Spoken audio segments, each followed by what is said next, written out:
If I could put in words how much I love you, I would, but I have a whole lifetime to show you. May my heart be your shelter and my arms your home.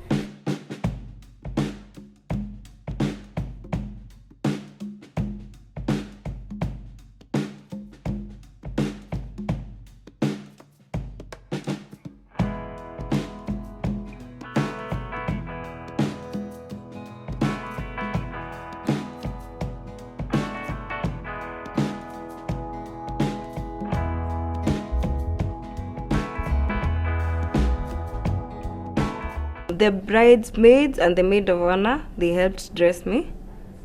My dress was not very complicated. It didn't need a lot of helping, but they helped me dress up. Then my mom covered the veil.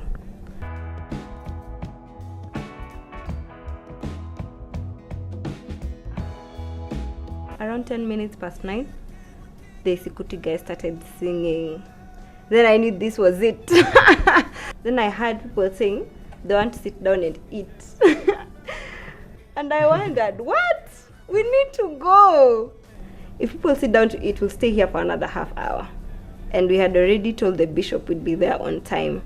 So yeah, but I wasn't causing, I was just concerned, as in, yeah, we really need to get going.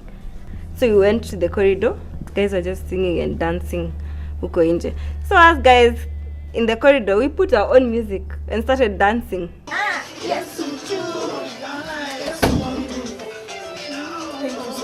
The Sukuti guys danced, sang, and then now the Kikuyus took over. They started singing the Kikuyu songs. So it was not all about the Luya culture, because apparently for the Luyas, you can't be given the girl if there is no Isukuti. So they have to be there. Yes, that's what I had.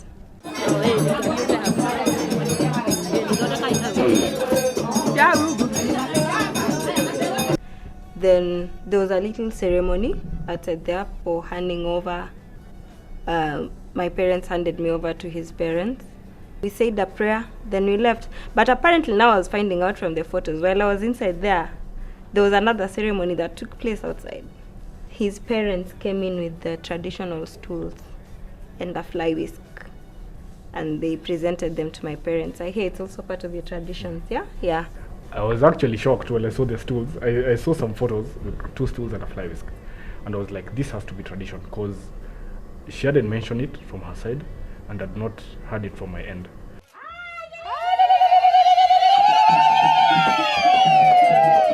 My mom is not the cry type, but she was also I'm her firstborn daughter, so she was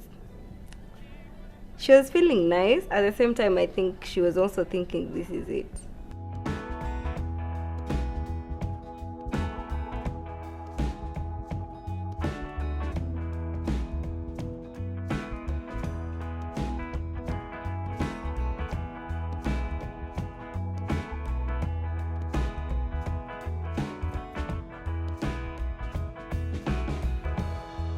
We had agreed we'd keep time, and we had promised the bishop that we'd keep time, because we had asked him to keep the service short, and he had told us, if we keep time, I'll keep time. If you want a 1 hour service, it will be 1 hour.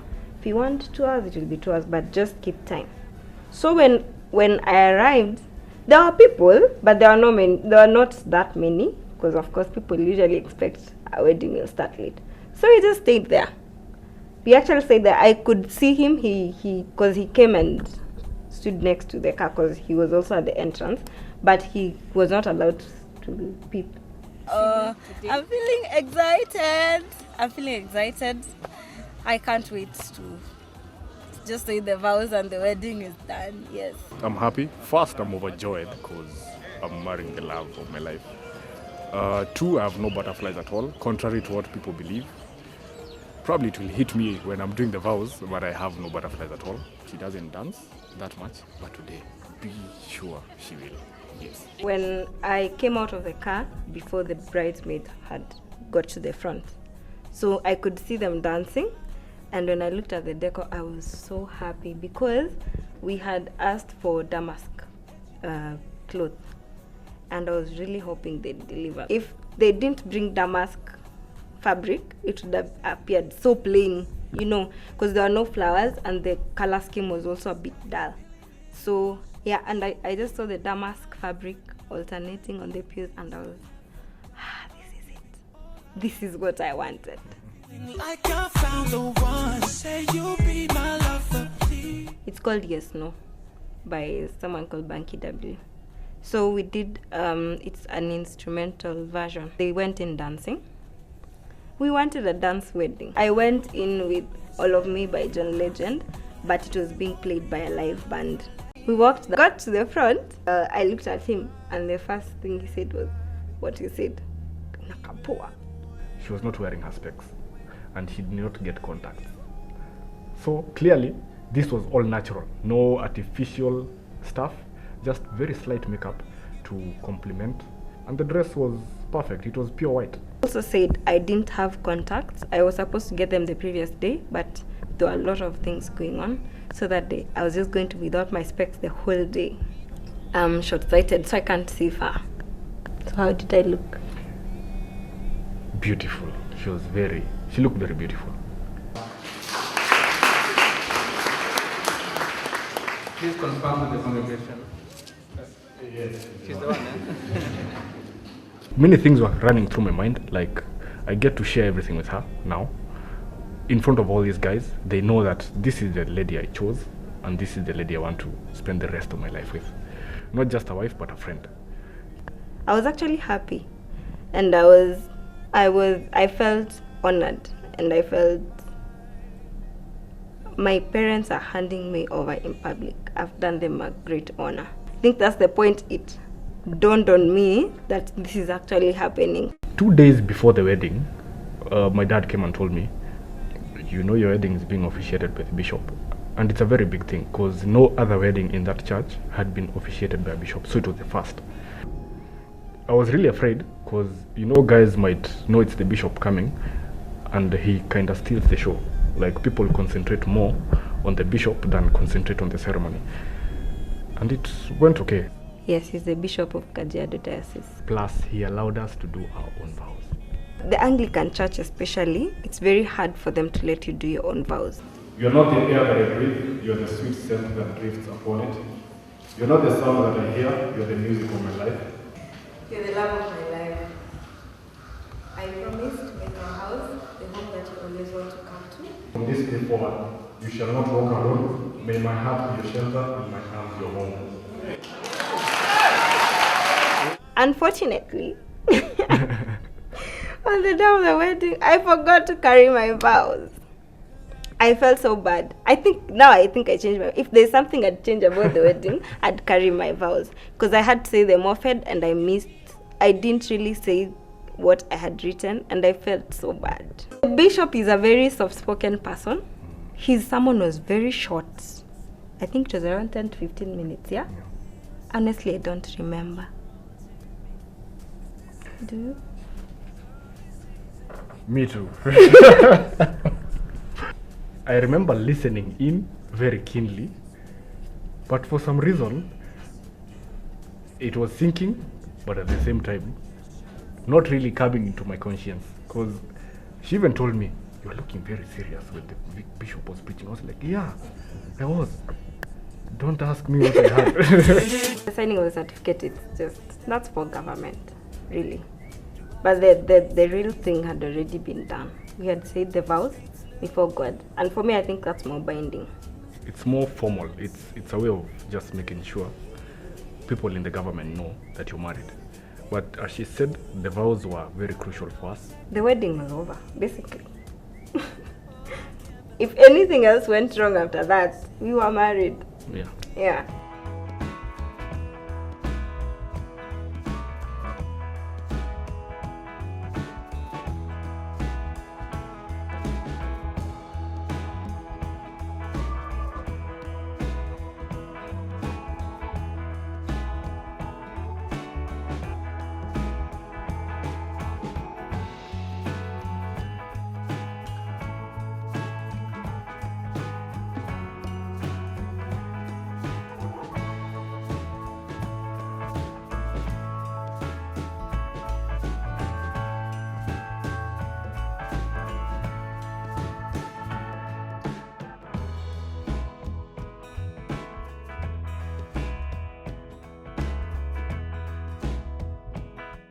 On our way, someone calls and tells us, please stall, because I think the queues for food were so long. So they wanted us to stay before we came so that people are served. There were like, I think 1,200 or 1,500 people came, and we budgeted for 600. That's a huge number. And I don't think the caterer also expected that many people. So it was a little overwhelming. But all in all, people ate, as in, they ate and ate. When we came and entered the reception venue, the women were coming for us and started banging the car and telling the driver to stop. I think the driver, in his mind, he wanted to take us nearer to the tent area so that you don't have to walk such a long way. Plus, the road was really dusty. They refused. They banged the car, and told him, stop, stop. So now I remember we were just asking ourselves, okay, what is happening? These women are rowdy. But I think these women had had enough of the Isukuti. As in, they were really waiting to sing, but they had not had a chance. So I remember when you came out, the Isukuti guys were singing, so we were dancing. Then at some point, those women just told them, Sayenyu meisha, kaili hapo kando. Then they took over.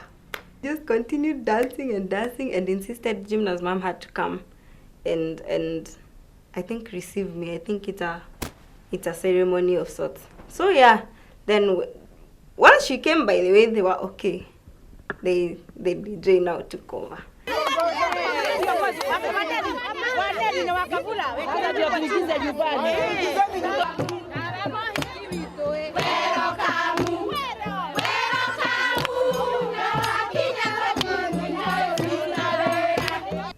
What I gathered, and what I'd gathered before, was that she's supposed to be receiving another child, like more or less a daughter, and she can't come alone. She has to be guided by the mother, who is the mother-in-law now. So there was a bit of commotion there, where one of the ladies is trying to block her from getting her, some small theatrics there. It was really fun, but it was also getting to our nerves because we are a little tired, and there's a lot of things going on. We are a little confused. Not a little, we are very confused. We don't know what is going on.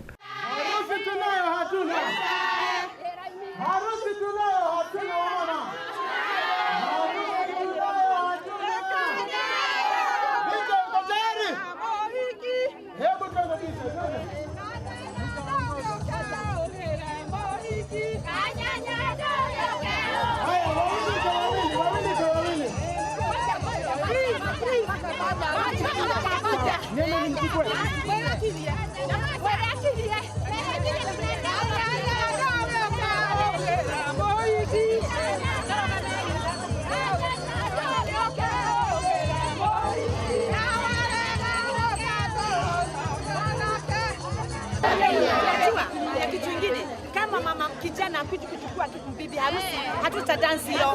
Lazima kwanza yule akaribishwe achukue bibi.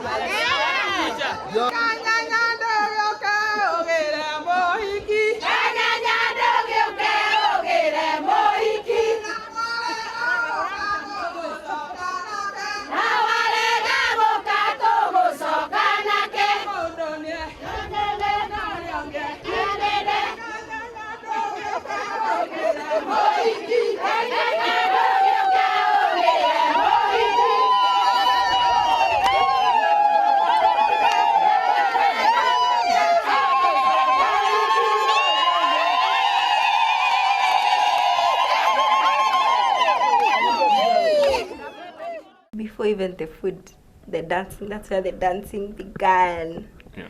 And we danced like crazy people. I think at that time, we were just enjoying ourselves. As in, let's enjoy the wedding. It didn't really occur to us that everybody could see these guys are in their own bubble somewhere. Until now, we looked at the photos and the video, and by the way, we looked like mad people.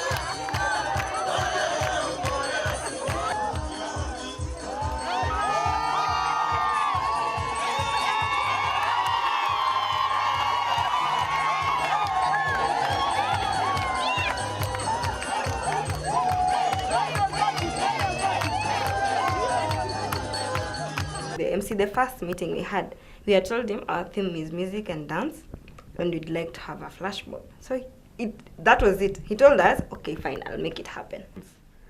We see everyone running everywhere. Like, there was music and everyone is just running to the middle. For a split second, we were confused. Then we remembered, it's the flash dance.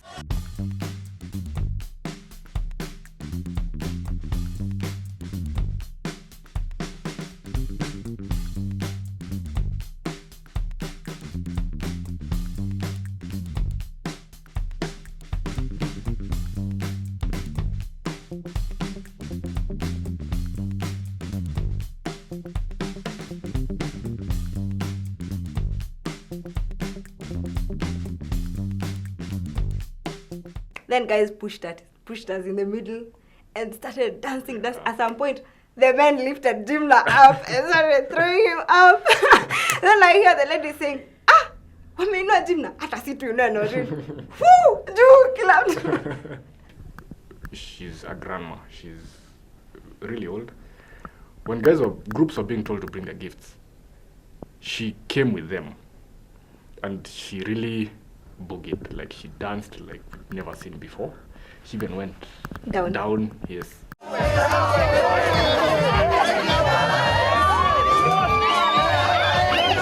For me, what stood out was his grandma's gift. He gave us a metallic pot. And I remember she was speaking in Kikuyu. I was just nodding my head.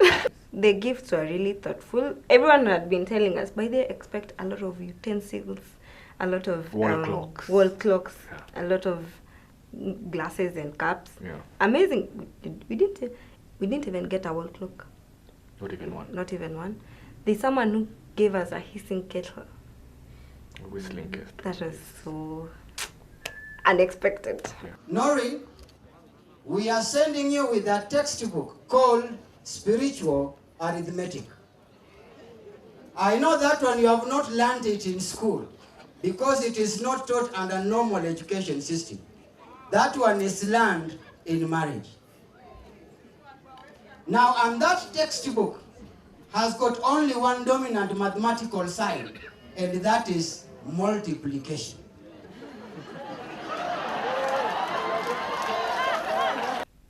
And my bro's speech was quite elaborate. Yes. I just remember a lot of English jargon. I can't remember what he was talking about, but he was using very big English words. The whole speech. We went for like 3 visits. The first one, the cake tasting. The next one, we went and told her what we wanted. Then the next one, we were taking her the LPs because they were forming the base of the cake. That was it. I never went back to check the progress. I just trusted she'd deliver.